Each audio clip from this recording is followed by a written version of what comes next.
Hello students, मैं प्रवीण और आप देख रहे हैं आपका अपना चैनल फिजिक्स स्टेप अहेड। और अभी जो आपके स्क्रीन पर प्रॉब्लम दिख रहा है ये एक बहुत ही खूबसूरत सा सवाल है। तो इसे पहले पॉज कीजिए, इसको अच्छे से पढ़िए और इसे बनाने की कोशिश कीजिए, फिर हम लोग इसके सॉल्यूशंस में चलेंगे। और अगर अभी तक आप लोगों ने इस चैनल को सब्सक्राइब नहीं किया है या आप इस चैनल पर नए हैं तो प्लीज़ इसे सब्सक्राइब कीजिए। तो चलिए हम लोग देखते हैं कि प्रॉब्लम क्या कहता है। प्रॉब्लम कह रहा है कि एक चार्ज पार्टिकल को थ्रो किया गया है एक ऐसे रीजन में जहां पर एक यूनिफॉर्म मैग्नेटिक फील्ड एग्जिस्ट कर रहा है ना। और मैग्नेटिक फील्ड का डायरेक्शन जो है वो निगेटिव जेड डायरेक्शन दिया है और पार्टिकल को थ्रो किया गया है पॉजिटिव एक्स डायरेक्शन में, है ना। तो हम लोग यहाँ पर कुछ इस तरह का एक रीजन जनरेट करें। ये हमारा पॉजिटिव एक्स एक्सिस है, ये हमारा पॉजिटिव वाई एक्सिस है और ये पॉजिटिव जेड एक्सिस ऊपर की तरफ होगा, नेगेटिव जेड एक्सिस अंदर की तरफ होगा। तो magnetic field is going inside, है ना। और इस पार्टिकल को थ्रो किया गया एक स्पीड u से किधर, पॉजिटिव एक्स डायरेक्शन में। और इस चार्ज पार्टिकल का चार्ज q और मास m दिया हुआ है ना। लेकिन इस प्रॉब्लम में जो खास बात है वो ये है कि इस चार्ज पार्टिकल पर एक और फोर्स एक्ट हो रहा है, that is the viscous force, है ना। तो विस्कस फोर्स गिवन है, विस्कस फोर्स इज माइनस के वी, है ना, जो कि वेलोसिटी के प्रोपोर्शनल है और अपोजिट टू वेलोसिटी एक्ट होता है।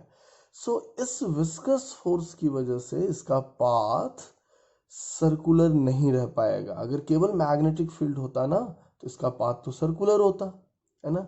लेकिन इसकी वजह से पाथ सर्कुलर नहीं होकर के काफी कॉम्प्लिकेटेड पाथ हो जाएगा। तो हमसे पूछ रहा है कि कुछ देर के बाद ये पार्टिकल प्रैक्टिकली स्टॉप हो जाएगा। इनफैक्ट इसका जो पाथ है दैट इज क्वाइट कॉम्प्लिकेटेड और ये इनफैक्ट एक पर्टिकुलर पॉइंट की तरफ कन्वर्ज कर रहा होता है ना। तो जिस पॉइंट पर ये कन्वर्ज कर रहा है उस पॉइंट का उस पॉइंट के लिए, जिस पॉइंट पर ये कन्वर्ज किया, तो कह रहा है कि जहां से इसको थ्रो किया गया था वहां से इस पॉइंट का डिस्प्लेसमेंट क्या होगा, यानी इस पार्टिकल का डिस्प्लेसमेंट हमसे पूछ रहा है। तो चलो हम लोग सबसे पहले तो ये करें कि इस पॉइंट का कोऑर्डिनेट हम कुछ लिख लेते हैं। मान लो x नॉट और y नॉट इस पॉइंट का कोऑर्डिनेट है ना। तो इस पार्टिकल पर जो फोर्सेस लगेंगे वो क्या है।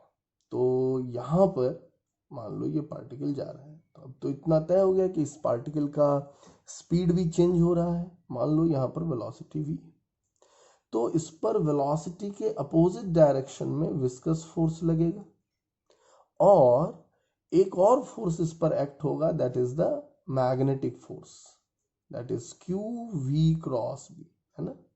ये हम लोग जानते हैं। ये फोर्स परपेंडिकुलर टू वेलोसिटी होगा, है ना। ये मैग्नेटिक फोर्स है और perpendicular to magnetic field as well. तो यानी जो फोर्सेस हमें दिख रहे हैं ये फोर्सेस इसी एक्स वाई प्लेन में है। सो पार्टिकल इसी एक्स वाई प्लेन में मूव करेगा, है ना। तो चलो हम लोग देखते हैं इस प्रॉब्लम को हम लोग कैसे डील करते हैं। तो सबसे पहली बात कि हम लोग देखेंगे कि क्या फोर्सेस लग रहा है ना। तो एक तो हम कह रहे हैं कि भाई मैग्नेटिक फोर्स लग रहा है और दूसरा ड्रैग फोर्स लग रहा है। मैग्नेटिक फोर्स यानी क्यू वी क्रॉस बी और ड्रैग फोर्स यानी माइनस के वी। इस प्रॉब्लम में जो कैच पॉइंट है वो ये है कि यहाँ पर जो फोर्सेस हैं दोनों, वो दोनों वेलोसिटी डिपेंडेंट फोर्स है ना। दोनों फोर्स में वेलोसिटी इन्वॉल्व है ना। तो हम इसको कुछ इस तरह लिख सकेंगे, फोर्स इक्वल्स एम इंटू ए को मैंने लिखा डीवी डी टी, है ना। और मैं इसको थोड़ा और मॉडिफाई कर दूं, एम डीवी डी टी। और देखो यहाँ पर नेगेटिव साइन है, इसको भी मैं उल्टा कर दूं तो यहाँ भी नेगेटिव साइन आ जाएगा। उस नेगेटिव साइन को मैं यहाँ शिफ्ट कर दे रहा हूँ। क्रॉस प्रोडक्ट में तुम्हें पता होगा ए क्रॉस बी और बी क्रॉस ए में क्या रिलेशन है, सिर्फ एक साइन का निगेटिव कर दो, अपोजिट डायरेक्शन होता है। तो मैंने यहाँ कर दिया अब क्यू बी क्रॉस वी हो गया, है ना, और यहाँ प्लस के वी हो जाएगा, है ना। ये आई होप कि तुम्हें अच्छे से समझ में आ गया होगा। यहाँ पर इसका ऑर्डर उलट दिया तो यहाँ भी एक माइनस साइन आ गया, यहाँ भी माइनस, यहाँ भी माइनस, तो उस माइनस को मैंने इस तरफ शिफ्ट कर दिया। अब ये रिलेशन ऐसा है, minus m d v d t equals q B cross v is what, it is d r d t plus k v is what, d r d t, है ना। तो यहाँ पे ओरिजिन है, ये पार्टिकल अभी यहाँ पे है, तो ये हमारा पोजीशन वेक्टर हुआ इस पार्टिकल का। तो पोजीशन वेक्टर जिस रेट से बदल रहा है दैट इज द वेलोसिटी, है ना। अब इसको हम लोग थोड़ा डिफरेंशियल फॉर्म में लिखते हैं, एम डी वी, ये हो जाएगा Q B cross D R plus K D R, okay. और इस m को हम इधर शिफ्ट कर दें तो minus D V will be Q by M B cross D R plus K by M D are.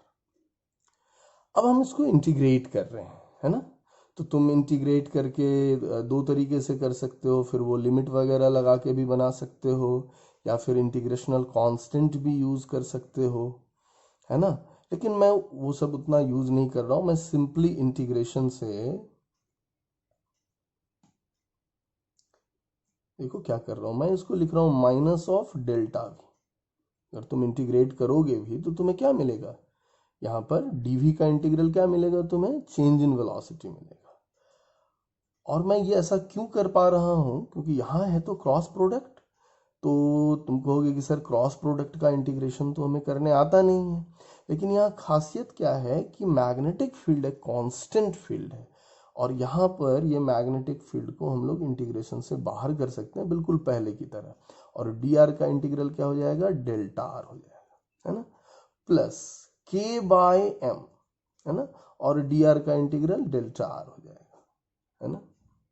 तो अब देखो ये कितना हो गया, यहाँ पे negative of change in velocity, है ना। तो वेलोसिटी का चेंज यानी फाइनल माइनस इनिशियल, तो फाइनल वेलोसिटी तो जीरो है, और इनिशियल वेलोसिटी क्या है, u along x axis that is ui। और negative of change in velocity का क्या मतलब हुआ, initial velocity minus final velocity, तो ये रह गया ui कैप, और ये हो गया q by M. Magnetic field है किधर, नेगेटिव ऑफ k में, क्रॉस डेल्टा आर क्या है, चेंज इन पोजीशन वेक्टर यानी displacement, so here delta R is the position vector, final position vector. तो ये हो गया X not I cap plus why not J cap, यही हमारा डिस्प्लेसमेंट है इनफैक्ट। तो ये हम लोगों ने लिखा इसको X not I cap plus why not J cap, है ना, प्लस के बाय एम, और ये हो गया X not I cap plus why not J cap, और ये प्रॉब्लम सॉल्व हो गया। इसको थोड़ा सा और हम लोग लिख लें, U I cap will be Q by M B, यहां कॉमन कर लिया, माइनस के क्रॉस आई कैप, है ना। तो ये कितना हो जाएगा, के क्रॉस आई कैप होता है जे, तो माइनस के क्रॉस आई हो जाएगा माइनस, तो x not minus J cap, okay, minus के क्रॉस जे, है ना। तो के क्रॉस जे होता है आई, तो माइनस के क्रॉस जे होगा माइनस, तो ये हो गया माइनस आई कैप, ओके, सॉरी माइनस के क्रॉस जे, है ना। तो के क्रॉस जे होता है माइनस आई, तो माइनस कर दोगे तो प्लस हो जाएगा, ओके। चलो अब हम क्या करें, यहां पर के बाय एम और X not I cap plus why not J cap, okay. यहां पे हम लोग छोटा सा काम कर लेते हैं, क्योंकि ये सब जगह कैरी होगा। तो q by M into B को मैंने अल्फा कह दिया, है ना, और k बाय एम को मैंने बीटा कह दिया। तो यहां पर मैं लिखूंगा अल्फा माइनस या Y not I cap minus X not J cap plus beta x not I cap plus why not J cap. अब x कंपोनेंट एक जगह लिखो और y कंपोनेंट एक जगह लिखो, तो ये हो गया alpha Y not plus beta x not I cap, और यहां पर क्या हो गया plus beta Y not minus alpha x not J cap. Okay, और ये हमारा हो गया यू आई। अब तुम अगर कंपेयर कर रहे हो तो ये जो है लेफ्ट हैंड साइड में ये x डायरेक्शन में है, और इसमें एक कंपोनेंट x का भी है और एक कंपोनेंट y का भी है। तो इतना तो यहां से हम लोग देख ही सकते हैं कि alpha Y not plus beta x not U K equal हुआ, और जे कंपोनेंट क्या है इसमें है नहीं, मतलब ये जीरो है। तो दूसरा इक्वेशन हुआ beta Y not minus alpha x not that is zero, so beta Y not equals alpha x not. एक इक्वेशन ये हुआ और एक इक्वेशन ये हुआ। अब इन दोनों इक्वेशन की मदद से हम लोग इस प्रॉब्लम को बड़े आसानी से सॉल्व कर सकते हैं, है ना। इसमें हम लोग पुट कर दें वाई नॉट का वैल्यू, तो हम लिखेंगे अल्फा और वाई नॉट लिखेंगे alpha x naught by beta, यानी alpha square x naught by beta plus beta x not that is equal to u. So here x naught को कॉमन कर लिया, ये हो गया alpha square by beta plus beta that is u. तो यहां से एक्स नॉट आ गया हमारा यू बीटा अपॉन यहां से, और ये हो गया alpha square plus beta square. Okay, अब हम लोग देखें यहां पर एक फ्रेश पेज की हमें जरूरत पड़ेगी।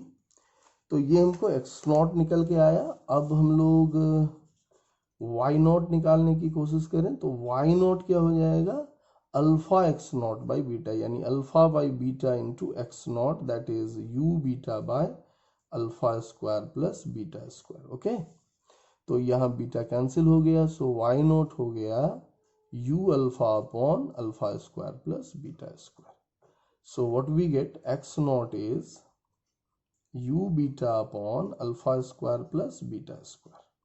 और यहाँ पर अगर हम लोग वैल्यूज पुट करें तो u और बीटा की जगह पर क्या रखेंगे k upon m divided by, और alpha square plus beta square करेंगे तो ये हो जाएगा q square beta square plus k square upon m square ऊपर शिफ्ट कर देंगे तो एक m कैंसिल हो जाएगा। तो हमको मिला k m u upon q square beta square plus के square that is x naught. और y नॉट को हम अगर सॉल्व करें यहाँ पर तो ये हो गया u अल्फा, सो u और अल्फा की जगह पर लिखेंगे Q B by M divided by, और इस दोनों का स्क्वायर का सम करेंगे तो हो जाएगा Q square B square plus के स्क्वायर बाय एम स्क्वायर को ऊपर शिफ्ट कर दिया तो ये हो गया हमारा that is q B into m u upon q square B square plus के स्क्वायर। तो इस तरह से हमें एक्स नॉट का वैल्यू मिल गया और वाई नॉट का वैल्यू मिल गया, दैट्स ऑल, है ना। तो पोजीशन वेक्टर जो फाइनल होगा let it be r naught, ये क्या हो जाएगा x not I cap plus why not J cap. So यहाँ पर हम लोग इसके वैल्यूज पुट कर दें तो रिजल्ट आ गया। ओके।